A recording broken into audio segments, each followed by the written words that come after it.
여러분의 구독, 좋아요, 댓글은요, 영상을 만드는데 큰 힘이 됩니다. 여러분, 정년퇴직한 남편을 한 달간 지켜보고 한 유머 커뮤니티에 쓴 글이 화제가 되어서 여러분과 함께 나눠보고자 합니다. 제목은 은퇴 남편 한 달인데요. 남편은 은퇴한 지 한 달 되었네요. 6개월은 무슨 일이 있어도 쉰다고 큰소리 땅땅 치더니 첫 일주일 동안 동네 축구형 용마리, 달순의 라이브, 만돌TV, 하여간 축구랑 관계 있는 유튜브 정주행하고 혼자 보다가 같이 보다가 신이 났죠. 그 다음 주는 좀 심드렁 하더니 나 출근할 때 같이 나서서 산행 3시간씩, 커피에 대추차에 견과류에 인절미에, 산행보다 간식 챙기는 시간이 더 길더니 그러다 영국 축구 박싱데이 주간에는 아주 장날 만났네. 연말에 여기저기 모임에 나가서 퇴직한 친구들과 인사하느라 이제 이번 주 드디어 실토를 하네요. 노는 거 못하겠다. 이제 다 놀았다. 오늘 슬그머니 보여주네요. 전 직장에 촉탁직 신청했다고.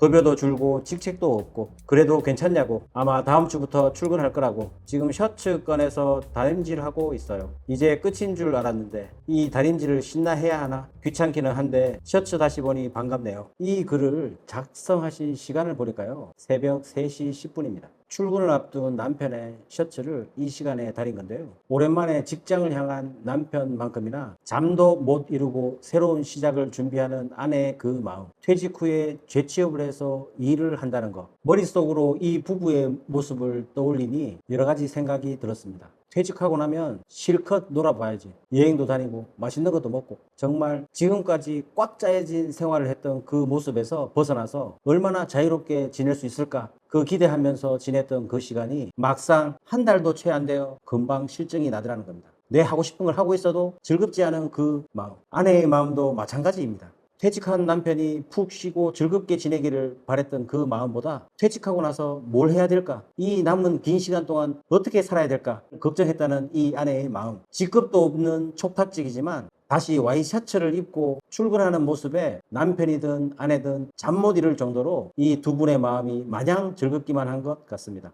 여러분은 이 사연 들어보시니까 어떤 마음이 드셨나요? 이 글에 대한 댓글이 굉장히 많이 달렸는데요. 그 댓글 중 몇 개를 소개드리고자 합니다. 새로운 출발을 응원드립니다. 사람에게 소속감도 큰 욕구 중 하나 같습니다. 저희 회사도 촉탁직 많이 있는데 은퇴하시고 따분하게 있는 걸 못 버티는 분들이 많더라고요. 일할 때는 내 시간이 없어서 불만인데 은퇴하면 시간이 너무 많아서 허무해진다고 하시더라고요. 뭐라도 하셔야 오래 삽니다. 이런 댓글도 있고요. 아무래도 뭐라도 할 것이 있어야 사는 의미가 느껴져서 저도 오래 못 쉬겠더라고요. 또 한 분요, 월급쟁이 39년째인 60대 후반입니다. 저도 정년을 하고 집에서 한두 달 쉬었는데 돈이 문제가 아니라 좀이 쑤셔서 쉬지 못하겠더라고요. 만화님이 돈을 건네며 그 좋아하는 여행을 하라고 했지만 혼자서 다니는 것이 그리 신나지 않습니다. 전국에 지사가 있는 공단에서 근무를 하였지만 아는 친구들에게 폐를 끼치는 것 같아 일절 연락을 하지 않았으니 저녁에 혼자 술을 마시는 것도 금세 한계에 부딪혔습니다. 고작 열흘 만에 손을 들고 여행을 마치고 집으로 돌아왔어요. 실업급여를 수령하기 위해 이력서를 제출하였는데 다행스럽게 제 경력을 인정해 주어 현재 제천에서 1년째 근무 중입니다. 이달 말이면 1년 계약이 끝나고 다음 달부터는 다른 곳에서 근무하기로 했습니다. 수십 년을 일을 했으니 쉬어도 좋겠지만 제 마음이 아직 편치 않습니다. 이런 긴 댓글도 있습니다.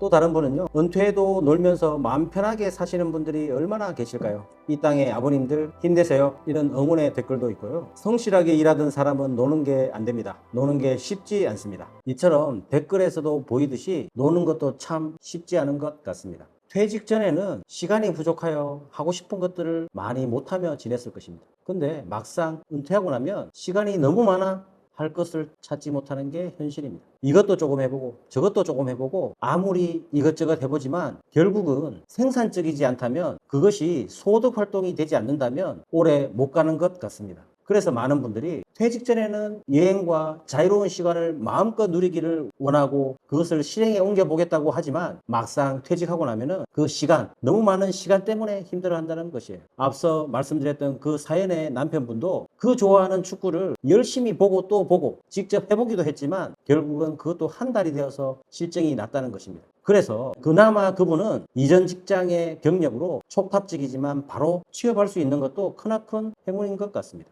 그러나 대부분은 본인의 경력을 살려서 재취업하는 것은 쉽지 않은 것도 현실입니다. 여러분, 은퇴하고 나서 막연하게 생각했던 거 있으시죠? 현재 우리 시니어 분들은요, 정말 열심히 살아왔습니다. 이분들에게 노는 것은 제대로 논다, 제대로 쉰다, 이런 것은 생각해 보지도 못한 거예요. 50대, 60대 시니어 분들은 정말 열심히 살아오신 분들입니다. 이분들에게 젊었을 때 노는 것은 죄악시 되는 분위기였어요. 그래서 막상 은퇴 후 찾아온 이 자유의 시간, 이거 놀아도 되나? 이런 고민을 한다는 것입니다. 젊어서부터 놀아본 사람이 노는 것을 알거든요. 그래서 노는 법을 배우지 못했기에 막상 많은 자유의 시간이 있어도 놀지 못하는 것입니다. 그러니 은퇴 전에 긴 30년의 시간을 어떻게 보낼지 진지하게 고민해 보시라는 겁니다. 어떤 분들은요, 버킷리스트를 써보기를 원합니다.